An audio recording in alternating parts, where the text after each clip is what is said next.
Welcome to வனதிஸ் kitchen. வாங்க, இன்றைக்கி இட்லி தோசைக்கு சூப்பராக ஒரு சட்னி ஒன்று ரெடி பண்ணலாம். பைத்தம்பருப்பில் ஒரு சட்னி. ஒரு 2 ஸ்பூன் எண்ணெய் ஊற்றிருக்கேன். ஏன்னா இந்த பருப்பு, வெங்காயம், தக்காளி எல்லாம் வதங்கணும். இந்த கப்பில் 1 கப்பு பைத்தம்பருப்பு எடுத்துருக்கேன்.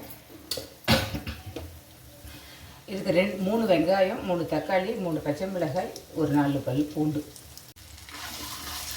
பைத்தம்பருப்பு உடம்புக்கு ரொம்ப நல்லது. உடம்பு குளிர்ச்சி பொண்ணு. இப்போ இருக்கிற இந்த வெயில் சீசனுக்கு இது கண்டிப்பாக எடுக்கணும். கூட்டு, சாம்பார் இந்த மாதிரி எடுத்துக்காங்க, ரொம்ப நல்லது. இது போல் பெருங்காயம் போட்டுக்கிறேன். பருப்பு கலந்துருச்சு, நல்ல வாசனையாக ரொம்ப டேஸ்ட்டாக இருக்கும் இந்த சட்னி. பூண்டு, 3 வெங்காயம் அதை போட்டுக்கிறேன். பச்சை மிளகாய் வைக்கிறேன். இது நல்லா வதங்கிட்டோம். வதங்கினதுக்கு அப்புறமா தக்காளி சேர்த்துக்கிறேன். வெங்காயம் பாதிக்கு மேலே வதங்கிடுச்சு. இப்போ தக்காளி சேர்த்துக்கிறேன். சட்னிக்கு தேவையான உப்பு போட்டுடுறேன்.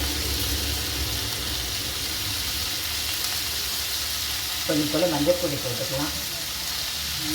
நல்லா வதங்கிடுச்சு. இப்போ இதை ஆற வச்சு சட்னி அரைச்சிட்டு இதை அரைச்சிட்டு தாளிச்சிடலாம். சட்னி அரைச்சி தாளிச்சிட்டேன். பைத்தம்பருப்பு சட்னி ரெடி ஆகிடுச்சு. இட்லி தோசையோடு வச்சு சாப்பிட்டு பாருங்கள், சூப்பராக இருக்கும். ட்ரை பண்ணி பாருங்கள். பிடிச்சி லைக் பண்ணுங்கள், ஷேர் பண்ணுங்கள், சப்ஸ்கிரைப் பண்ணுங்கள். நன்றி, வணக்கம்.